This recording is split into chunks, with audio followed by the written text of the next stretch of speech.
According to a Nielsen poll, 1 in 5 Americans have some sort of tattoo. Obviously, this hasn't always been the case, as tattoos used to be a taboo in America. One of the first tattoo parlors in America opened in 1870 by a man named Martin Hildebrandt. Most of his initial customers were American soldiers looking for a memoir that would remind themselves of something back home. Tattoos were the perfect solution.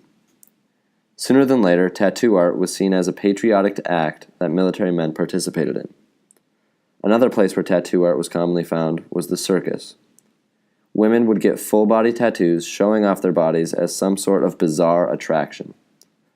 Although it was common for soldiers and circus performers to get tattoos, it wasn't until the 1960s when tattoos finally became popular.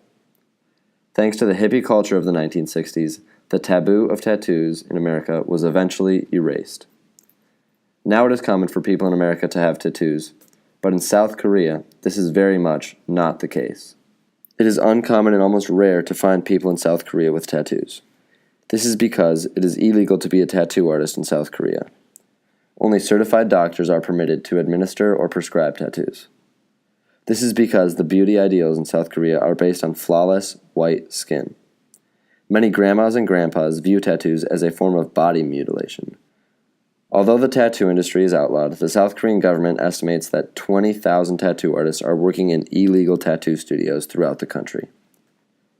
This has been the result of the younger generation's rebellious nature to oppose the traditional cultural views of body art, which is also the beginning of South Korea's tattoo culture and history.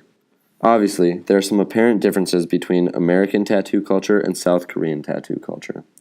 First off, Americans have the freedom of speech which embodies self-expression through body art. This has even been held up in the U.S. court of law.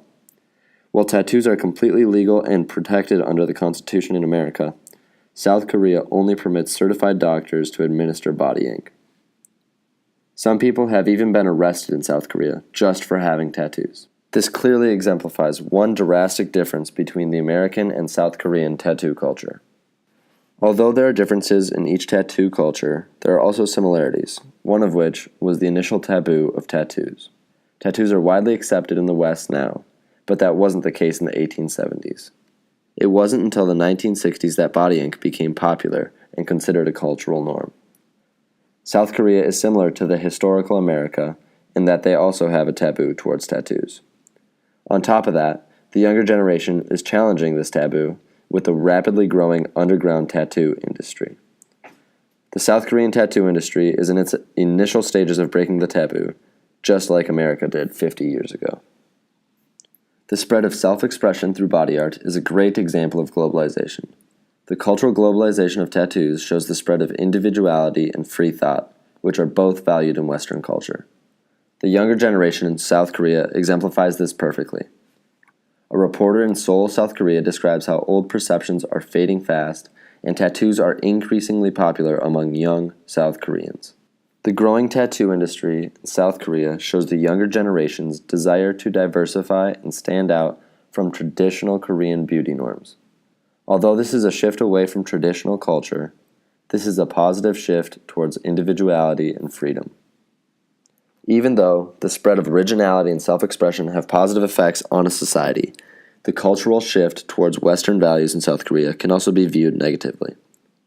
As the dominance of Western culture spreads around the world, it creates a homogeneous global culture. These Western values and influences are taking hold in South Korea and slowly eliminating the traditional beauty culture in South Korea. It's sad to see the traditional culture change, but I believe it's for the better. Looking at this situation as a whole, the cultural globalization benefits outweigh the costs.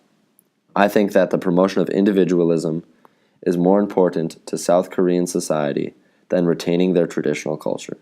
Despite the fact that I've grown up in America, where tattoos are common, I believe each individual deserves the right to self-expression.